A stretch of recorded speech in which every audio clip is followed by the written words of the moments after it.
కేటీఆర్ గారు ఆటోలో ప్రయాణించడం సమీక్షలు చేసిన తర్వాత అంటే ఒక ఇష్యూని ప్రతిపక్ష నాయకుడికి వెంటనే ఉనికి కోసం తాపత్రయపడుతున్నారని కొంతమంది విమర్శలు. మహాలక్ష్మి దాని కింద బస్ సౌకర్యం ఇచ్చినాక ఆటో వాళ్ళకందరికీ వారికి ఎలాంటి వస్తలేరు, ఎవరు వాళ్ళ ఆటోలు ఎక్కుతలేరు. గతంలో కూడా మిమ్మల్ని పక్కకు చూడమని పక్క పార్టీలు వైపు రమ్మని గట్టిగా ఒత్తిళ్ళు వచ్చినాయి. బీజేపీ నుంచి కాంగ్రెస్ నుంచి కూడా సిటీలో కూడా కంటెస్ట్ చేయమని వచ్చినాయి. కానీ మీరు పార్టీ కోసం అలాగే పనిచేస్తూ ఉన్నారు. మరి ఈ ఎంపీ ఎలక్షన్స్కి కూడా మీరు రేస్లో ఉన్నారని. ఇప్పుడున్న పొలిటికల్ సినారియోలో నిబద్ధతతో పనిచేసే వాళ్ళకు పాలిటిక్స్ చేయడం చాలా కష్టమని అనిపిస్తుంది. నేను చాలామంది అబ్జర్వ్ చేస్తూ ఉన్నాను. కొందరు ఏ విధంగా వచ్చారు మా పార్టీలో. ఎంపీ పార్లమెంట్ ఎలక్షన్ సంబంధించి కాంగ్రెస్ బీజేపీ మధ్య పోటీ అంటున్నారు, బీఆర్ఎస్ కష్టం అంటున్నారు. ఎంపీలు అయ్యి ఏం చేయాలి వీళ్ళు? ఎట్లా ప్రజలకు ఇక్కడ ఈ యొక్క రాష్ట్రానికి పనిచేస్తారు? ఈ రాష్ట్రానికి రావాల్సిన పథకాలు ఏ విధంగా తీసుకొస్తారు? శ్రీరామ్ మందిర్, అది అయోధ్యలో శ్రీరామ్ మందిర్ ప్రాణ ప్రతిష్ట, ఈ కార్యక్రమం చూసినప్పుడు మీకేమనిపించింది? ఇది రాజకీయ అంశం అనిపించిందా? హిందూ అనే దాంట్లో కొందరు రోజు పూజ చేస్తారు, కొందరు శనివారం చేస్తారు, కొందరు పండుగలు వచ్చినప్పుడు చేస్తారు. శ్రీరాముడు అయోధ్యలో ఉన్నదో నిజంగా దాంతో పెద్ద ఎత్తున ప్రజలకైతే. చిరంజీవి గారికి పద్మ విభూషణ్ సత్కారం ప్రకటించి మెగా ఫ్యామిలీ కూడా ఇప్పుడు మంచి స్పీడ్లో ఉన్నారు. రామ్ చరణ్ గారికి ఆస్కార్ అవార్డు వచ్చి త్రిబుల్ సంబంధించి, దాంతోపాటుగా అల్లు అర్జున్ గారికి నేషనల్ అవార్డు ఎవరు సాధించలేనిది ఆయన సాధించారు. మనం ఏదైనా ఒప్పుకోవాలా, ఈ బీజేపీనో ఏదో ప్రభుత్వము నిజంగా తగినంత గౌరవం అనేది చిరంజీవి గారికి ఇచ్చిందని నేను భావిస్తా ఉన్నాను. పవన్ కళ్యాణ్ గారికి అవకాశం ఉంటుందా ఈసారి ఆంధ్ర ఎన్నికల్లో? అక్కడ కూడా వారు జగన్ గారు ఏదో ప్రజలకు ఆయనకు దూరం పెరిగిందని చెప్పి అంటా ఉన్నారు. అదే ఇప్పుడు చంద్రబాబు నాయుడు గారు ప్లస్ పవన్ కళ్యాణ్ కాంబినేషన్కు ఈసారి నల్గొండ ఎంపీ కావచ్చు, లేదంటే కంటెస్ట్ చేసే అవకాశం ఉందా? మీరు ఎమ్మెల్యే కాంటెస్ట్ చేయాలని చెప్పి నేను పెద్ద ఎత్తున కార్యక్రమాలు చేశాను. తప్పక నాకు ఈసారి మా యొక్క పార్టీ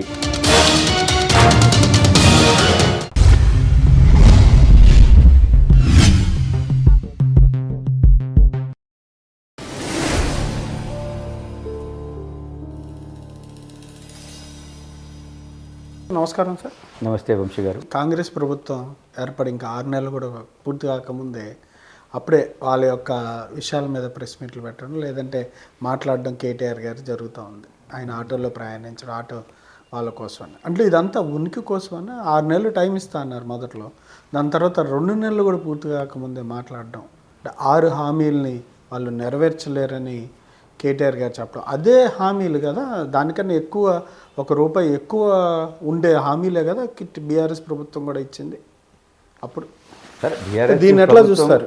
ఇచ్చింది మరి బీఆర్ఎస్ ప్రభుత్వం ఇచ్చిన దాన్ని ప్రజలు నమ్మలేదు కాబట్టి ప్రజలు వారికి ఓటు వేయలేదు కదా. మీకు ప్రజలు మీరు ఇచ్చిన హామీలను నమ్మింది, మీకు ఓటేశారు, మీరు ఆ హామీలను నెరవేర్చాలి కదా అని చెప్పి అడుగుతా ఉన్నారు. 100 రోజుల్లో నెరవేరుస్తారు. 100 రోజులు అంటే ఇక్కడ వంశీ గారు ఒకటి ప్రాబ్లం ఏమొచ్చింది, రేపు ఎంపీ ఎలక్షన్స్ ఉన్నాయి.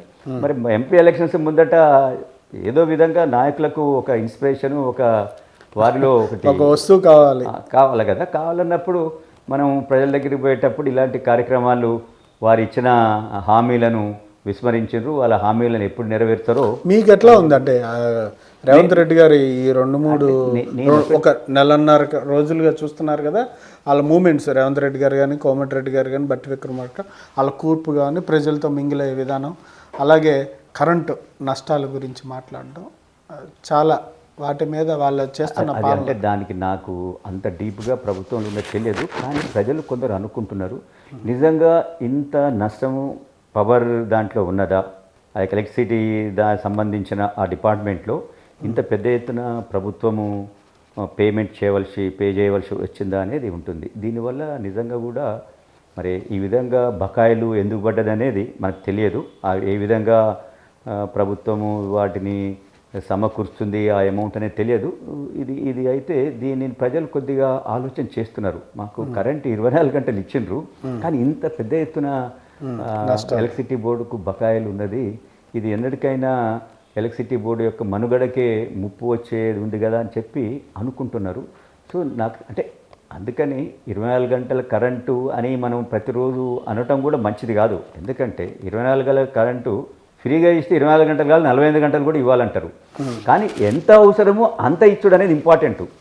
ఊళ్ళో రైతులు ఉన్నారు, 24 గంటల కరెంట్ వస్తే ఆయన దగ్గర నీళ్ళు ఉండొద్దు. ఆయన దగ్గర ఏదైతే ఆ బోర్లు వాటర్ ఉన్నప్పుడే కదా 24 గంటల కరెంట్ వస్తే సేద్యం చేసేంత పెద్ద రైతులు లేరు. ఈ యొక్క 24 గంటల కరెంట్ అయినా రైతు భరోసా అయినా చిన్న రైతుల కోసం తీసుకున్నది. ఇవి పెద్ద రైతులు వారికి వాటర్ ఎట్లా కావాలి, వారి నీరు ఏ విధంగా తీసుకోవాలి, ఎక్కడి నుంచి తీసుకోవాలి అంతా చేస్తారు. చిన్న రైతుకు 24 గంటల కరెంట్ వస్తే ఆయనకు అంత భూమి ఉండదు, అంత యొక్క 24 గంటల కరెంటుతో అవసరం కూడా ఉండదు. ఒక టైమింగ్ అనేది ఉండాలి. మార్నింగ్ 6 to మేము 10 hours ఇస్తాం కంటిన్యూగా, అట్లా పెట్టాలి తప్ప 24 hours ఇస్తున్నాము అని దాన్ని రైతులు కూడా పెద్దగా దాని గురించి అది ఇస్తున్నారు అనేది ఒక సంతోషం అనేది ఏం లేదు. దాని గురించి పెద్ద ఆలోచన కూడా లేదు. వాళ్ళకి కావాలి 10 hours or 12 hours. రియల్ చెప్పాలంటే నేను కూడా ఒక రైతును, నాకు ఆ 24 hours వస్తే నా బోర్లో వాటర్ కూడా ఉండదు. అవును, కాబట్టి కరెంట్ అనేది ఉండాలా. 12 hours మినిమం ఇచ్చి అంటే ఉంటే మనకు పెద్ద ఎత్తున కరెంటు ఉత్పత్తి ఉంటే 24 గంటలు కాదు ఇంకెక్కువ ఇచ్చినా ఇది ఓకే. కానీ లేనప్పుడు ఈ విధంగా పెద్ద ఎత్తున ఏదైతే దాన్ని దురుపయోగం చేసిండ్రు అనేది ఈరోజు మన పేపర్లో చూస్తున్నాము. ప్రజలు కూడా దాని గురించి ఆలోచన చేస్తూ ఉన్నారు. ఇది ఏంటి 35,000 crores 35,000 కోట్లను కరెంటు ఎలక్ట్రిసిటీ బోర్డుకు బకాయిలు పడ్డది ప్రభుత్వము. ముందు ముందు ఎట్లా ఇది ఈ యొక్క డిపార్ట్మెంట్ అనేది మనకు కరెంట్ ఇస్తుంది అనేది ఉంది. ఇప్పుడు చూడండి, ఈ సంవత్సరము డ్రాట్ వచ్చింది, వర్షాలు లేవు, ఏ రిజర్వాయర్ కూడా నిండలేదు. ఇప్పుడు వాటర్ లేదు, వాటర్ లేకుంటే బోర్లు పెద్ద ఎత్తున గ్రౌండ్ వాటర్ కోసం రన్ చేస్తూ ఉంటారు. సో ఇప్పుడు ఇవ్వకుంటే ఈ ప్రభుత్వం మీకు పెద్ద ఎత్తున ఈ ప్రభుత్వం మీద ప్రజలకు ఒక వస్తుంది, ఎగనిస్ట్గా భావన వస్తుంది. కాబట్టి ప్రభుత్వం మరి ఇలాంటి కష్టం ఉన్నప్పుడు సరే రూపాయి ఎక్కువ తక్కువైనా కూడా ఈ పవర్ అనేది వాళ్ళకి అవైలబుల్ అయ్యేటట్టు చూడాలి. 24 hours కాకుండా కూడా 12 hours మినిమం ఇచ్చినా ఇట్స్ ఓకే రైతులకు సంబంధించి. అవును, అంటే రేవంత్ పరిపాలన మీద ఇది ఒక్కటేనా మీ ఒపీనియన్, ఇంకేమైనా ఉన్నాయా? రేవంత్ ఇప్పుడే వచ్చింది కదా వారి ముఖ్యమంత్రి గారు పరిపాలన. ఇప్పుడు ఎమ్మటే వచ్చినప్పుడు కూడా వారిని క్రిటిసైజ్ చేసేది కూడా ఉండదు కదా, చూస్తాం. వారు ఏదైతే మీరు అన్నారు కదా 6 ఏదైతే గ్యారంటీలు ఇచ్చారో దాంట్లో ఇప్పుడు ఒక గ్యారంటీనే చేశారు. ఈ యొక్క నెలలో సాధ్యమైందంటారు 6 గ్యారంటీలు? అంత ఇప్పుడున్న పరిస్థితులలో ఈ ప్రభుత్వంలో ఉన్న ఖజానా ఖాళీ అని చెప్పి మరి రోజు అలా అంటా ఉన్నారు. మరి ఈ పరిస్థితులలో వాళ్ళు ఏ విధంగా చేస్తారనేది విధంగా చెప్పాలంటే అది చాలా కష్టమైనదే అనుకుంటున్నాను. కొన్ని చేస్తారేమని అంటున్నారు, ఖచ్చితంగా చెప్తా ఉన్నారు కదా. ఏదైతే 2,500 రూపాయలు ప్రతి అక్క చెల్లెళ్లకు ఇంట్లో ఉన్న ఆమెకి ఇస్తా అని చెప్పని అంటా ఉన్నారు. అదేవిధంగా ఇప్పుడు ఏదో బస్ సౌకర్యం అనేది అయితే కల్పించారు. ఇంకా ఇలాంటివి ఉన్నాయి కదా, మరి ఏం చేస్తారో చూడాలి. కేటీఆర్ గారు ఆటోలో ప్రయాణించడం సమీక్షలు చేసిన తర్వాత అంటే ఒక ఇష్యూని ప్రతిపక్ష నాయకుడికి వెంటనే ఉనికి కోసం తాపత్రయపడుతున్నారని కొంతమంది విమర్శలు. అంటే ఎందుకని అభద్రతా భావం కూడుకుని ఉన్నారు ఆయన? అందరికీ దాన్ని ఏమంటారు మహాలక్ష్మి దాని కింద బస్ సౌకర్యం ఇచ్చినాక ఆటో వాళ్ళకందరికీ వారికి ఎలాంటి ఇబ్బందులు వస్తలేరు, ఎవరు వాళ్ళ ఆటోలు ఎక్కుతలేరు, పోతలేరు, ప్రయాణించలేరు చేపట్టి మాకు పెద్ద ఎత్తున నష్టం అవుతుందని చెప్పి ఆటో వాళ్ళు బాధపడుతున్నారు. మరి వాళ్ళకు కూడా ఏదైనా చేయాలా? ఇప్పుడు ఏదైతే ఆంధ్రాలో ఇస్తున్నారు కదా ప్రతి ఆటో వాళ్ళకు 10,000 12,000, మరి వారికి కూడా మినిమం ఏదైనా ఆ విధంగా గ్యారంటీ ఇస్తే మరి సరే. గ్యారంటీ కోసం మీరు పోరాడతారు? మేము న్యాచురల్ కదా, ఇప్పుడు వారి యొక్క భద్రత కూడా జరగాలి కదా, దాని గురించి చేస్తూ ఉంటాం. గతంలో కూడా మిమ్మల్ని పక్కకు చూడమని పక్క పార్టీలు వైపు రమ్మని గట్టిగా ఒత్తిళ్ళు వచ్చినాయి, బీజేపీ నుంచి కాంగ్రెస్ నుంచి కూడా సిటీలో కూడా కంటెస్ట్ చేయమని వచ్చినాయి. కానీ మీరు పార్టీ కోసం అలాగే పనిచేస్తూ ఉన్నారు. మరి ఈ ఎంపీ ఎలక్షన్స్కి కూడా మీరు రేస్లో ఉన్నారని మొన్న మీరు చేసిన నల్గొండ వ్యాప్తంగా మీ ఫ్లెక్సీలు చూస్తుంటేనే అందరు ఆల్రెడీ మాట్లాడుకున్నారు. నిజంగానే మీరు ఎంపీ ఎలక్షన్ రేస్లో ఉన్నారా? ఉంటే గనక ఏ టికెట్ మీరు ఆశిస్తున్నారు? పార్టీ మారే ఆలోచన ఉందా ఇప్పుడైనా? ఇప్పుడున్న పొలిటికల్ సినారియోలో నిబద్ధతతో పనిచేసే వాళ్ళకు పాలిటిక్స్ చేయడం చాలా కష్టమని అనిపిస్తుంది. నేను చాలామంది అబ్జర్వ్ చేస్తూ ఉన్నాను. నిబద్ధత లేకుండా కొందరు ఏ విధంగా వచ్చారు, మా పార్టీలో బీఆర్ఎస్లో పెద్ద ఎత్తున డబ్బులు ఉన్నాయని తీసుకొచ్చి పెట్టారు. మా నల్గొండ పోయినసారి మా నల్గొండలో పెద్ద ఎత్తున మనీ ఉందని ఆయన తీసుకొచ్చి పెడితే ఊడిపోయాడు. 6 ఎమ్మెల్యేలు ఉండి 7 ఎమ్మెల్యేలు ఒక parliamentary constituency, 6 MLAs from our party. అయినా కూడా మా యొక్క ఎంపీ క్యాండిడేట్ ఓడిపోయాడు. అదేవిధంగా భువనగిరిలో కూడా అదే విధంగా జరిగింది. దీని ద్వారా ఏం తెలుస్తుంది? అట్లీస్ట్ మీ పార్టీ నిబద్ధతతోటి పనిచేసేటోళ్ళను చేసుకోవాలా. అది లేకుండా ఏదైతే మా పార్టీ ముందు డబ్బులు ఉంటే చాలు ఓట్లు వేస్తారు, అది ఎప్పుడు జరగదు. ప్రజలకు ఒకసారి వేస్తారు, రెండోసారి వాళ్ళు చూస్తూ ఉంటారు. ఈ విధంగా మనీ అనేది ఉంది, మనీతోటి వీళ్ళు వచ్చారు అన్నప్పుడు పార్టీ కోసం పనిచేసే వాళ్ళలో ఒక ఇంట్రెస్ట్ అనేది పోతుంది. మన జరిగిందేంటి? ముఖ్యమంత్రి గారు నా యొక్క కార్యక్రమాలు చూసి ఓటేయమంటుండ్రు. ఓటేయమని ఎవరు పోయి చెప్పాలా? గవర్నమెంట్ జాబ్ చేసేటోళ్ళు ఏ విధంగా పనిచేశారో అంటే మాకు జాబ్ శాలరీ వస్తుంది కాబట్టి మేము పనిచేయాలా, అంతేగాని ఉత్సవం అనేది ఉండాలా. ఆ విధంగా లేకుండా, ఉత్సవం అనేది లేకుండా మన నాయకులందరూ పనిచేశారు. సెకండ్ గ్రేడ్ లీడర్స్ అందరూ ఒక ఉత్సవం లేదు, ఏదో జరుగుతుంది.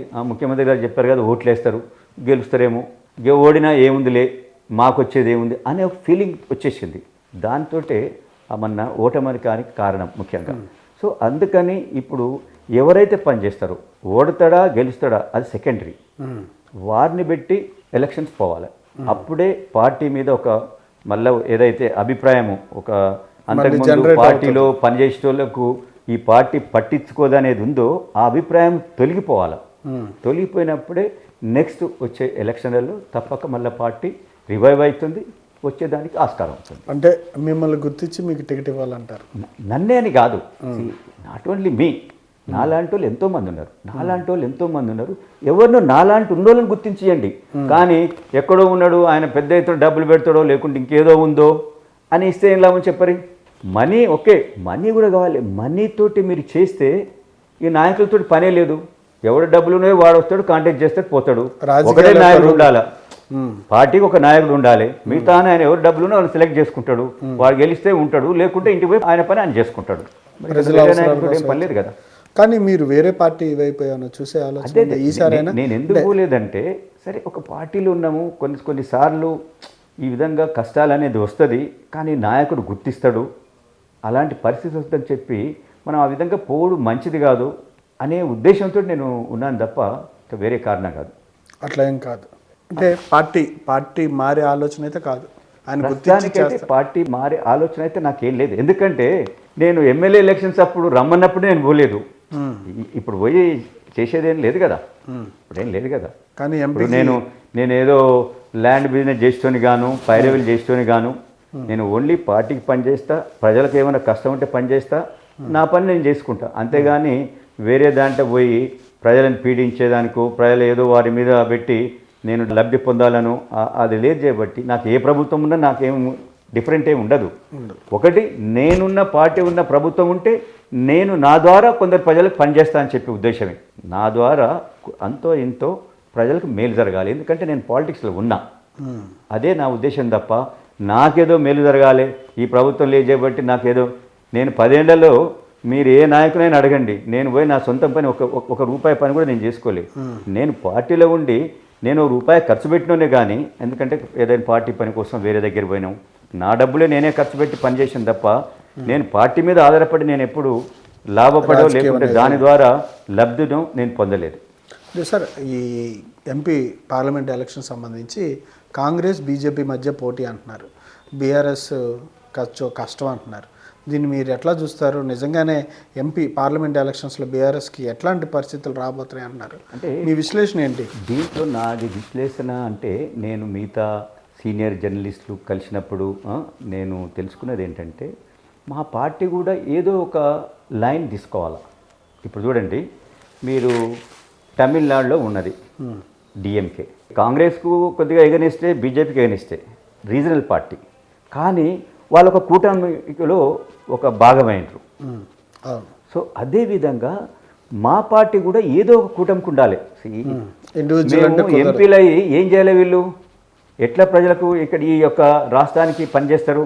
ఈ రాష్ట్రానికి రావాల్సిన ఏదైనా ఏమైనా ఉంటాయి పథకాలు ఏ విధంగా తీసుకొస్తారు? కాబట్టి ఏదో ఒక దానికి ఐదర్ బీజేపీ సైడ్ అయినా లేకుంటే ఇండియా పార్టీ అట్లా ఉంటే బాగుంటుందని చెప్పి చాలామంది మేము తిరుగుతూ ఉంటే అంటా ఉన్నారు, మన పార్టీ ఏంటి భయ్ ఎక్కడున్నట్టు? మనం ఎవరి కోసం మన పార్టీ ఎంపీలు గెలిచిండ్రు, ఓకే 10 మంది గెలిచిండ్రు, ఏం చేయాలి వీళ్ళు either they are not with BJP or మిగతా ఏదైతే ఉండదు కదా ఇండియా లేదు. కాబట్టి వీళ్ళు ఎట్లా మనకు లాభం చేకూరుస్తారు మన యొక్క రాష్ట్రానికి అనేది ఒకటి వస్తూ ఉంది. ఇప్పుడు మీరు చూడండి, తమిళనాడు స్టాలిన్ ఉన్నాడు, ఆయన ఈరోజు రేపు ఈ పార్టీ నేను ఎమ్మటి ఉంటా అని చెప్పి అంటా ఉన్నాడు, మాకు బీజేపీ అక్కర్లేదు అంటా ఉన్నాడు. ఏదో ఒక స్టాండ్ తీసుకుంటే దానివల్ల మంచిదని చాలామంది ఏదైతే నాయకులు మేము పోయినప్పుడు సీనియర్ స్టాండ్ అనేది తీసుకోవాలి, తీసుకున్నప్పుడే పార్టీకి బెనిఫిట్ అవుతుందని నా ఉద్దేశం.